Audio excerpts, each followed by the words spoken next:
cardiovascular para permitir ese movimiento con mayor o menor distensibilidad.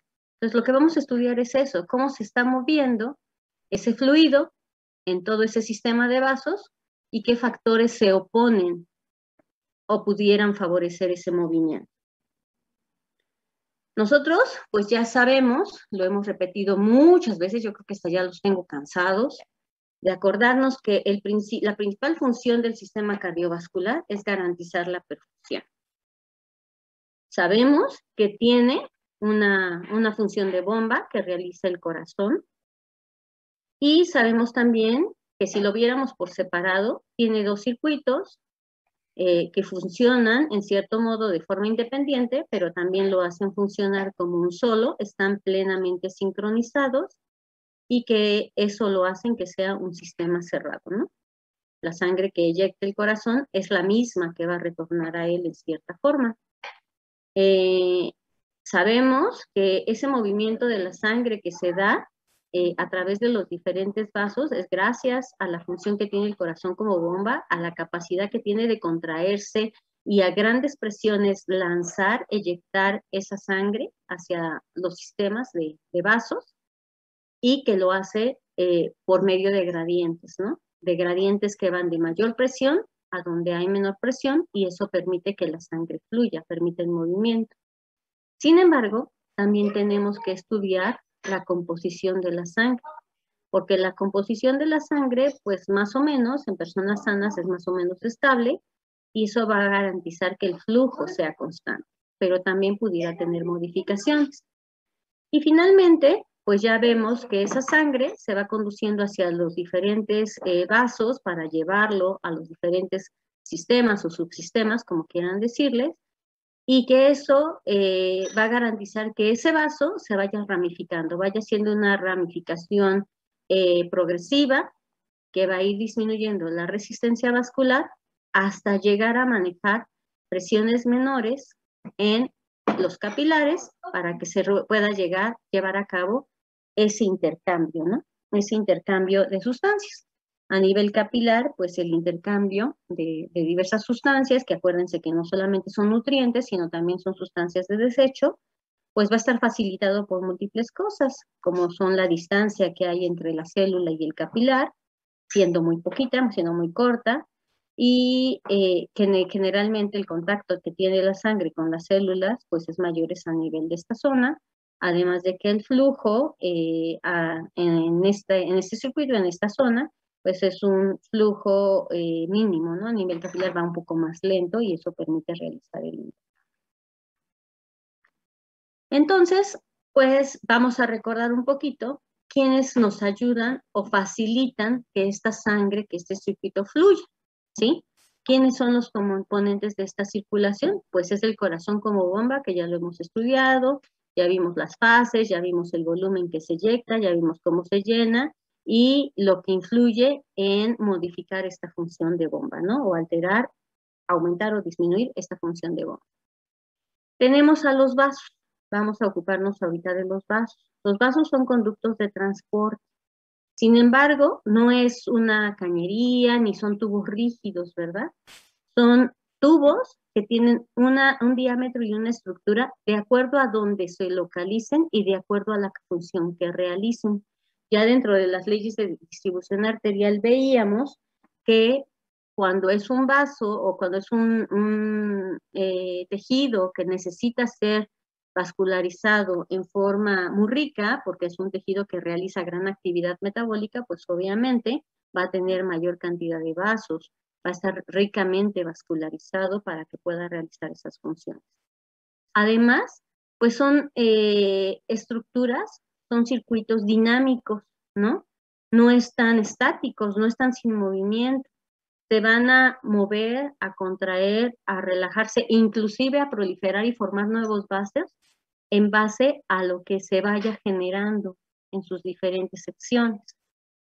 Sabemos también que tenemos un circuito de mayor presión, que es las arterias, ¿sí? Todas las arterias que conforman el lecho vascular manejan una mayor presión y una menor presión que se localiza en venas.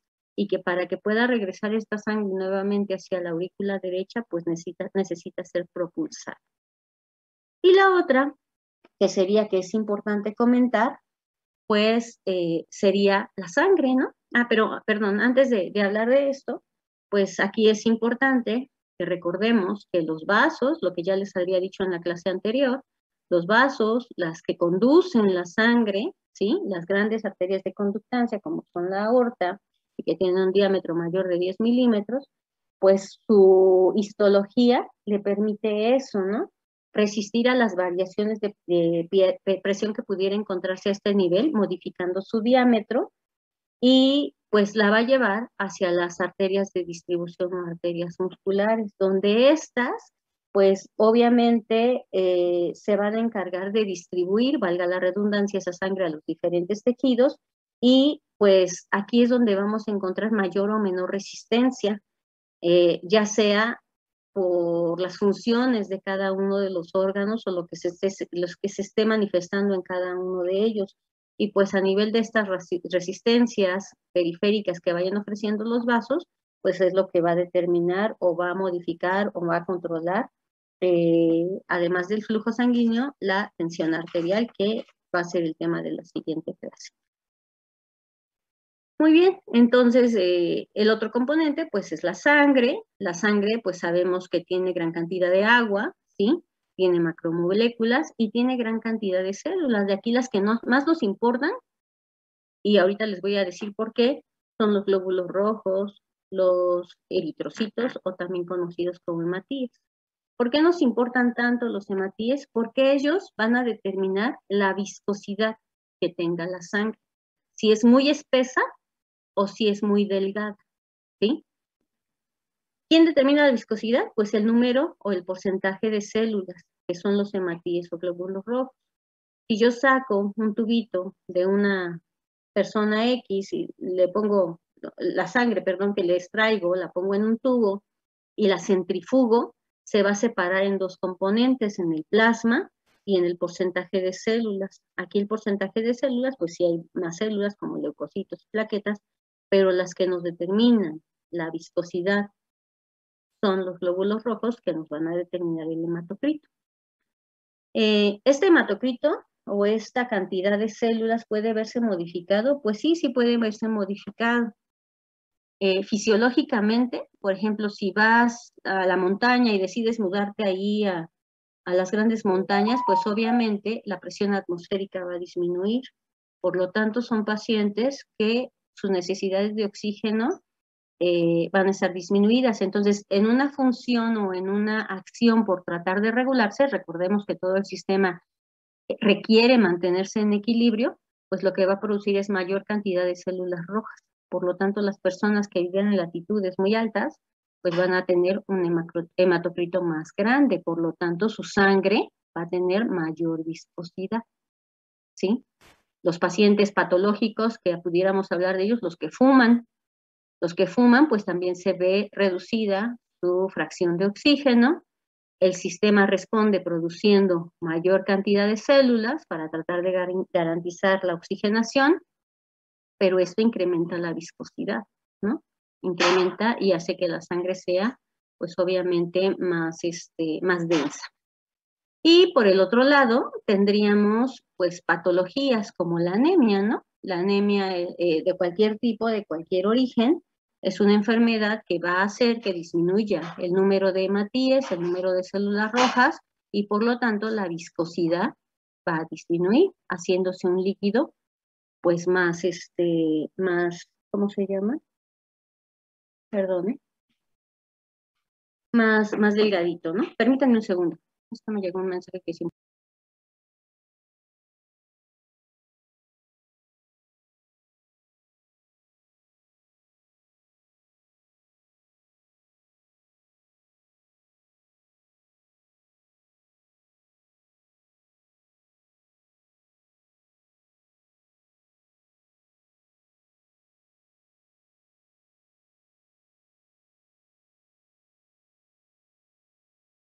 Perdón, es que me llegó un mensaje y era importante, pero ya lo dije.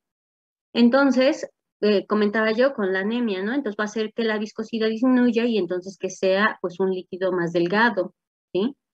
Y obviamente esto, el que sea la sangre más viscosa o menos viscosa, pues va a modificar el flujo, ¿ok? Entonces, decíamos que otro de los componentes que influye en la hemodinamia, en el movimiento de este líquido, pues es la presión, ¿sí? La presión, pues tenemos la presión hidrostática. ¿Qué es la presión hidrostática? La presión hidrostática, ¿sí? Afecta sobre todo el territorio venoso y es debido a que la mayor cantidad de sangre se ubica en las extremidades inferiores cuando una persona está de pie. Si esta persona se mantiene grandes periodos de pie, pues obviamente la presión hidrostática, que es el peso de un fluido sobre los vasos, en este caso la sangre sobre los vasos, va a estar aumentada, de tal manera que a nivel de los tobillos tengamos una presión de mayor a 90 milímetros de mercurio, mientras que en las partes superiores va a estar más disminuido, ¿sí? Esto es importante porque a la hora que nosotros tomamos la tensión arterial, pues obviamente en esa persona que estuvo en un gran periodo sin movimiento, pues va a tener mayor presión a este nivel. Si yo le tomara la presión a este nivel, pues probablemente me voy a encontrar una presión más alta, a diferencia que tomarla acá arriba. Entonces, para efectos de diagnóstico, se requiere o se recomienda que la medición de la presión se haga a nivel del corazón, considerando que ahí la presión puede ser neutra o mínimamente alta, ¿sí? Entonces, el componente hidrostático contribuye a la presión sanguínea en función de dónde se mida. Es importante medirla a la altura del corazón. Por eso es que cuando medimos la tensión arterial, pues la medimos estando el paciente en decúbito, ¿sí? O estando el paciente sentado y pidiéndole que levante o colocándole la mano más o menos a la altura del corazón, que puede ser el brazo izquierdo o el brazo derecho, eso no tiene la mayor importancia, ¿sale? Pero esa es una de Pero las siempre, cosas. ay, perdón, doctora, pero siempre se dice que se tome en el brazo izquierdo, ¿no? ¿Por qué? Ah, bueno, esa era mi pregunta. Es que usted acaba de decir que no tiene importancia, pero ¿por qué entonces siempre nos dicen que se tome en el brazo izquierdo? No tiene mayor relevancia. La diferencia entre un brazo y otro es de 2 a 3 milímetros de mercurio. Pero si tú te fijas y siendo sinceros y con lo que estamos viendo, la presión a la cual es inyectada la sangre para ventrículo izquierdo y que va hacia ambas extremidades es la misma. Entonces no debiera modificarse. Si encontramos una presión mayor de 5 milímetros de mercurio entre un brazo y otro, entonces sí nos pudiera estar hablando de alguna alteración, de alguna patología. Pero en realidad no hay ningún problema que la tomes en un brazo o en el otro. De hecho, hay patologías que ya habíamos visto como la coartación de la aorta, que se recomienda que se tomen los dos brazos en las extremidades superiores y en las extremidades inferiores, ¿no? Pero lo que sí hay que tener cuidado es que el paciente esté o en decúbito o sentado para que no haya mayor modificación. Ok, gracias, doctora. Bueno, otro de los factores que influye y que permite una adecuada hemodinamia, ¿sí? Sobre la hemodinamia, sobre el movimiento del fluido, pues es el flujo, ¿no? El flujo de la sangre que va a pasar a través de un vaso en una unidad de tiempo. El flujo lineal se refiere a que todos los componentes que se encuentran dentro de ese conducto, dentro de ese vaso, van a la misma velocidad. Sin embargo, en el sistema vascular esto no es así, porque tenemos pues muchas células, ¿sí? Muchas células que de alguna forma pues van a ir chocando, ¿no? Van a ir rozando contra las paredes de los vasos. Entonces, las que se encuentran a los extremos del vaso irían en más lento, ¿no? Irían más lento. De tal manera que las que van más en el centro irían a mayor velocidad. Por eso se dice que el flujo que está en el sistema cardiovascular no es un flujo lineal, sino que es un flujo de tipo laminar o aerodinámico, donde efectivamente, pues las células que están en la periferia van un poquito más lentas, ¿sí? Se mueven a una velocidad menor, siguiendo el eje longitudinal del vaso, pero estas células que están en las paredes, de alguna manera les confieren a las que se encuentran más hacia el centro que puedan deslizarse o que puedan ir a mayor velocidad, por lo tanto se incrementa el flujo y por eso es más rápido. ¿Cuándo es un flujo turbulento o desordenado? Pues cuando sí va a mayor velocidad, ¿sí? Puede ir en diferentes direcciones, ya sea en forma transversal o en forma longitudinal, y va a crear remolinos o turbulencias. Y eso es lo que oímos, ¿sí? Su aparición, la aparición de este tipo de flujo, ¿qué va a ocasionar o por qué va a estar determinado? Pues la estructura del vaso, ¿no? La estructura del vaso es importante. Generalmente, si tiene un mayor diámetro, se va a dar mayor capacidad de este flujo, mayor presencia de este flujo, perdón. Si tiene curvaturas, pues también va a dar mayor facilidad de este tipo de flujo, o si hay obstrucciones. Generalmente en la aorta, que es donde inicia la circulación, se da un flujo de este tipo y además porque luego se curvea, ¿no? Además, en zonas donde hay mayor cantidad de ramificaciones y también en zonas donde encontramos placas y ateromas. Eso le confiere ser turbulento.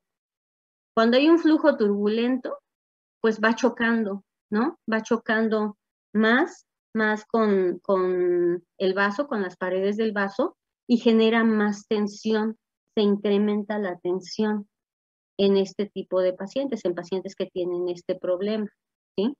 Entonces, esos son los diferentes tipos de flujo que hay.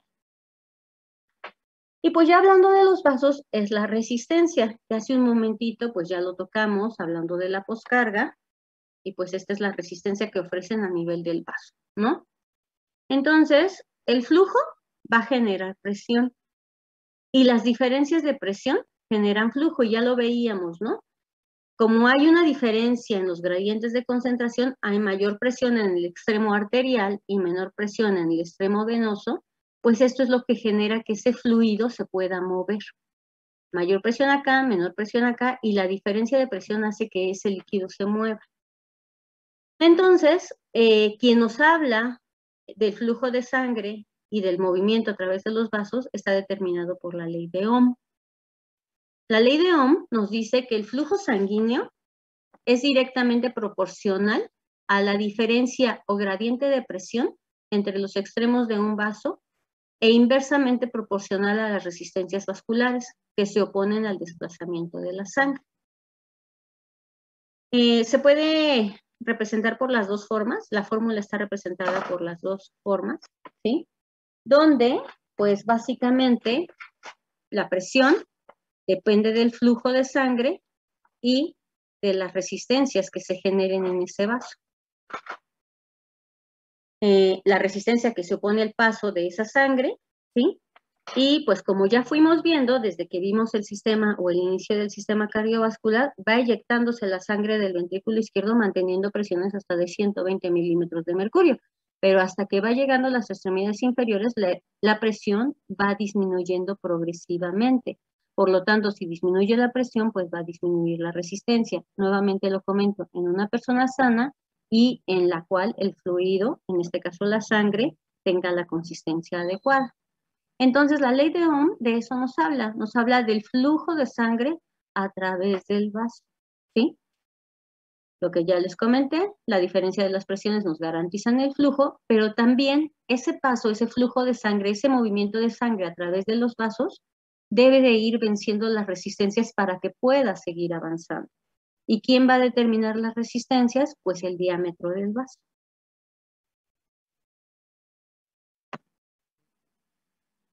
Entonces, para esto es importante llegar al otro punto que estudia y que ya su compañero hablaba hace un momentito, de la distensibilidad. que es otro de los factores que van a modificar o mejorar la hemodinamia. Entonces, cuando un líquido se mueve por un tubo, siguiendo un flujo laminar, la resistencia al flujo, al paso de esa sangre por ese tubo, depende pues de las características de la sangre. Si es un fluido más denso o más espeso, tendrá que vencer mayor o menor resistencia. ¿Mayor? Exactamente, mayor resistencia. Si es un fluido más delgado, pues a lo mejor va a pasar más rápido. Sin embargo, es importante tener en consideración lo que ya en su momento nos había comentado el doctor Marcos con respecto a las plaquetas y cómo pueden chocar con la pared y aumentar la tensión. O sea, no es todo perfecto, ¿no? Si fuera un paciente con anemia. A las características que tenga el vaso. Si el vaso tiene aún la capacidad de distenderse. ¿En quiénes disminuye la distensibilidad? ¿En quiénes el vaso se hace más rígido? ¿En qué personas? En las personas con sobrepeso u obesidad. ¿Sí? Y otro, sin enfermedades, en la En las personas mayores. Exactamente. En las personas mayores, generalmente, el vaso es más rígido y tiene menor capacidad de distenderse. Entonces, la resistencia varía en función de las necesidades del organismo.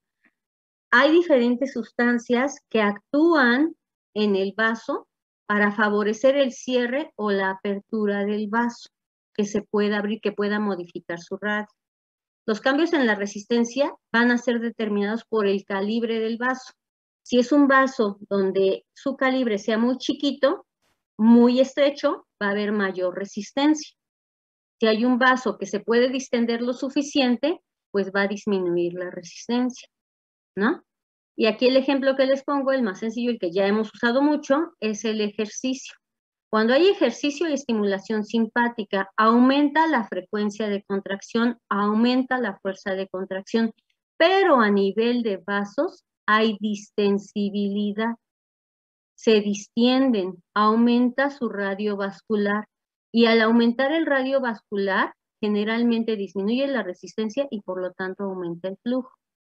Los vasos tienen la capacidad de distenderse a la cuarta potencia, ¿sí? Hasta 4 veces su tamaño, 4 en potencia, ¿verdad? 2 por 2, 4. 4 por 2, 8. 8 por 2, 16. O sea, un vaso que mide más o menos 2, un ejemplo burdo, puede ampliar su diámetro hasta 16. Y esto, pues, está determinado por la ecuación de Hagen-Poiseuille, ¿sí? Ojo, esto es en tubos no ramificados, es lo que se menciona mucho, sin embargo, se hacen adecuaciones para los siguientes. Y en esta ecuación nos dice que resistencia es igual a la viscosidad de la sangre, ¿sí? Al radio del vaso y a la longitud del vaso. O sea, tiene que ver, para que nosotros veamos cómo se está moviendo ese fluido, pues lo determina qué tan largo es el vaso, qué tanto se puede ampliar y cómo es el líquido, si es muy denso o es muy líquido o es muy delgado.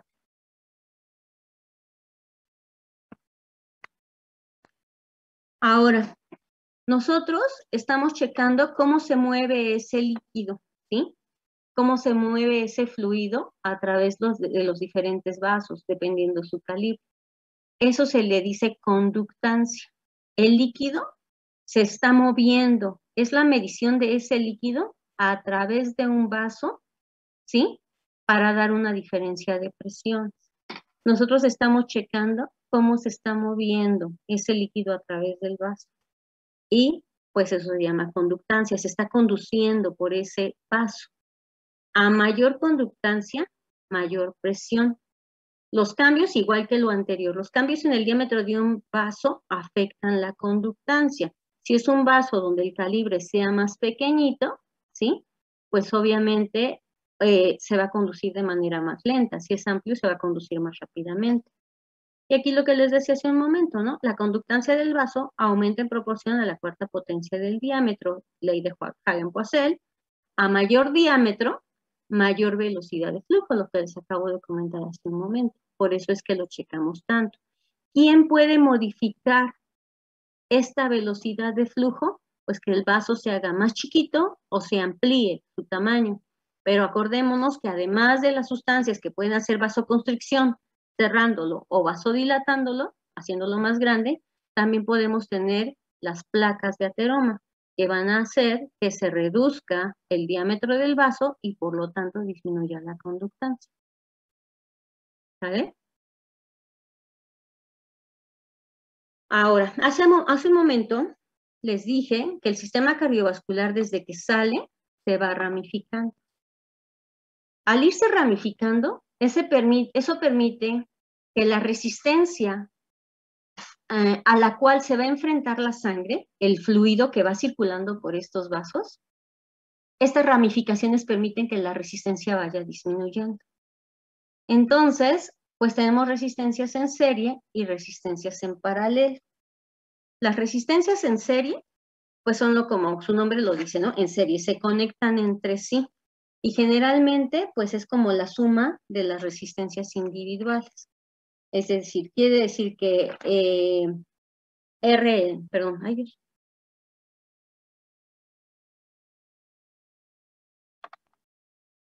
perdone, sin querer le puse la pausa de la pantalla. Ahí voy. Entonces, esta es sencilla, ¿no? Porque es resistencia total igual a resistencia 1 más resistencia 2 más resistencia 3 más resistencia 4. Y así nos dice que el total del sistema, de la resistencia total del sistema, es el resultado de la suma de la resistencia de cada sección.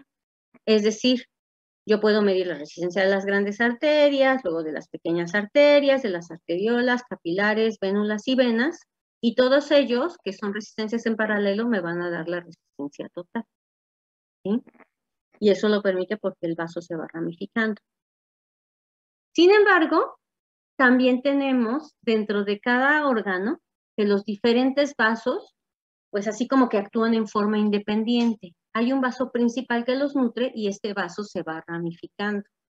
Entonces, a mayor número de vasos conectados en paralelo, hay menor resistencia del conjunto. Es decir, ese vaso no, ese segmento, ese órgano no va a tener mayores problemas. Cada tejido, y esto es importante porque cada tejido regula su propio flujo sanguíneo de manera independiente. El flujo de sangre será mayor a menor resistencia y el que se vaya subdividiendo y haciendo este tipo de ramificaciones le permite que haya menor resistencia, como lo muestra la imagen de aquí abajo. ¿Sí? Cada circuito en paralelo representa otra vía o conductancia para el flujo sanguíneo. Pensemos, ¿sí? Que por alguna razón, aquí este segmento de esta subdivisión de este vaso, de esta colateral, por alguna razón se estrecha o por alguna razón se ocluye. Pues la distribución de estas ramificaciones en el sentido arterial permite que se garantice la perfusión de este órgano, porque así actúa el sistema. Permite que el fluido se pueda conducir de igual manera. Aquí lo que determina el problema es que los 4, en este caso hablando de estos vasos, se dañen, ¿no? Porque eso sí va a originar un problema. Entonces, así es como se describe la resistencia total, ¿no? Y nos habla que resistencia total es igual a la suma de la resistencia coronaria, que parte de un vaso y se va subdividiendo, la resistencia cerebral, la resistencia esplácnica, la resistencia renal, y es por poner un ejemplo. Otros factores que modifican el flujo y que sobre todo tienen que ver con las arterias musculares, ¿sí? Pues es recordar que los vasos son estructuras flexibles y que van a modificar su tamaño, su diámetro, su luz, dependiendo de los cambios en la presión sanguínea que se pudieran presentar. A mayor presión, generalmente amplía el diámetro y pudiera ocurrir una menor resistencia del vaso y viceversa. Pero la resistencia varía en función de la presión, ¿sí? Obviamente, esto llega un momento que se pueda llegar a alterar y aumenta tanto la presión que la resistencia también es muy alta y en lugar de mantener un fluido adecuado, ese fluido va a disminuir, ese flujo va a disminuir, por lo tanto nos va a alterar de manera significativa el flujo.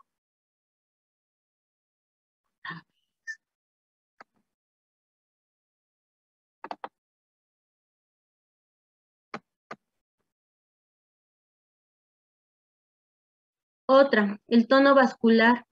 Pues lo que decíamos hace un momento que representaban sobre todo las arterias musculares, ¿no? No son un territorio pasivo. Generalmente las capas de músculo liso les permiten en cierta forma hacer cambios en el diámetro vascular.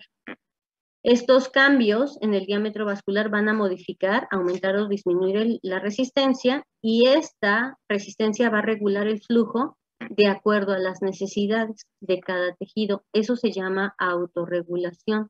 Cuando un tejido no está en trabajo, no está desarrollando ninguna actividad metabólica importante, generalmente se cierran ciertas secciones de los capilares para regular ese flujo, para que de alguna manera se ahorre ese flujo, y ya cuando el tejido esté en actividad metabólica se abren esas secciones capilares, hay más capilares funcionantes y por lo tanto el flujo aumenta, ¿no?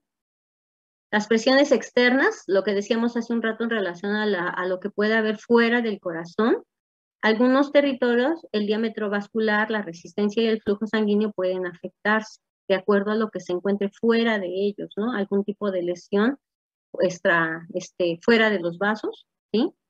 La musculatura esquelética o el miocardio o vasos alveolares, ¿sí? También pueden afectarse.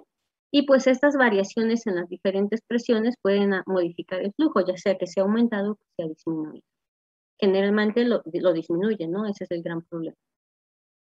Y otra cosa importante, pues es recordar que el flujo de sangre se da en una forma pulsátil. Al momento que se da la sístole ventricular se eyecta, pero se da el paso de sangre en forma pulsátil. Cada vez que va haciendo una contracción del corazón, lo lanza como una onda hasta que llega a la siguiente, como una ola hasta que llega a la siguiente.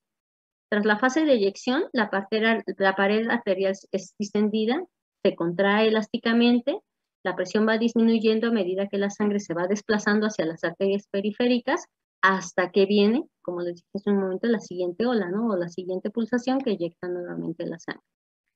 Por lo tanto, la presión varía en función del ciclo cardíaco, la onda de presión u la onda del pulso arterial, que en la clase de presión arterial lo vamos a ver un poquito más. Y con eso terminaríamos hemodinamia.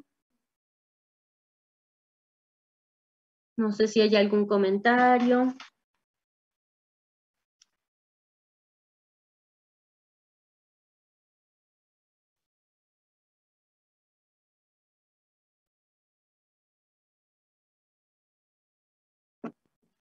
¿No? ¿Ya se fueron todos? No, aquí estamos. ¿Ya se fueron todos? Bueno, no soy la Barbie, ¿verdad? No, por mi parte tampoco, pero pues sí hay que darle ahí varias leídas, ¿no? Bueno, acuérdense, el líquido o el fluido que se va moviendo a través de los diferentes vasos tiene que vencer, o sea, no es que pase solito, ¿no? Él va golpeando, las células van golpeando la pared del vaso y eso va causando una tensión. Tiene que vencer una resistencia al ir pasando. Y obviamente también depende de las características que tenga la sangre para poder pasar por esas secciones. ¿Sale? Eso es la hemodinamia. ¿De qué te ríes, Diego? Piensa que te escribieron ahí. No, nada, es que me mandaron por ahí un meme, perdón. Bueno, pues no sé, doctor Marcos, si quieras comentar otra cosa o hacerles preguntas de otra cosa, creo que les querías hacer. Ya con esto acabamos. Sí, no, yo creo que ya ahorita con esto, porque sí entender un poquito de hemodinamia, no, piensen, no es algo difícil, ¿sí? O sea, piensen lo que estamos haciendo un análisis a fondo de un agua, de un líquido que pasa a través de un tubo. Ajá. Entonces, lo que nosotros estamos analizando es qué pasa si el tubo se hace más grande, se hace más chico, qué pasa si el líquido es más espeso o es menos espeso, qué pasa si si el tubo lo inclinamos, si no lo inclinamos. Ajá, es hacer ese análisis. A final de cuentas, de eso se trata hemodinamia. Entonces, ¿qué pasa, por ejemplo, si es un tubo pues así como de esos de PVC, que son duros, o si es como, por ejemplo, Una manguera. una manguera, ¿no? Que es un plástico más delgadito. Todo eso. ¿Qué tal si es una manguera muy delgadita o es una manguera más amplia, más grande? Ajá, o sea, a final de cuentas, eso es hemodinamia. Es hacer un análisis de un líquido que pasa a través de un tubo. Yo digo que si lo traspolan a las carreras de auto, de la Fórmula 1, o hasta a veces es más sencillo, ¿no? Porque pues el flujo laminar sería el coche que va prácticamente solito en el centro del circuito y que va a una velocidad dada. Pero ¿qué pasa cuando va a esa velocidad y se encuentra con una obstrucción? Pues va a chocar, ¿no? ¿Qué pasa si se encuentra? No es lo mismo que vaya sobre una carretera recta a que vaya en las curvas. La velocidad, la presión, los instrumentos o lo que se puede encontrar que pueden afectar su corrida, pues obviamente van a alterar, ¿no? Si llega o no llega, ¿no? Ahora que pasó la Fórmula 1 el fin de semana pasado, que el checo ganó el tercer lugar, chequen cómo rebasó a Hamilton, ¿no? Y todas las fuerzas que se opusieron o que le ayudaron a Checo a que pudiera rebasar a Hamilton. Una de ellas fue pues las llantas de Hamilton, que no lo sacaron a tiempo, que estaba lloviendo, pues así es la hemodinamia.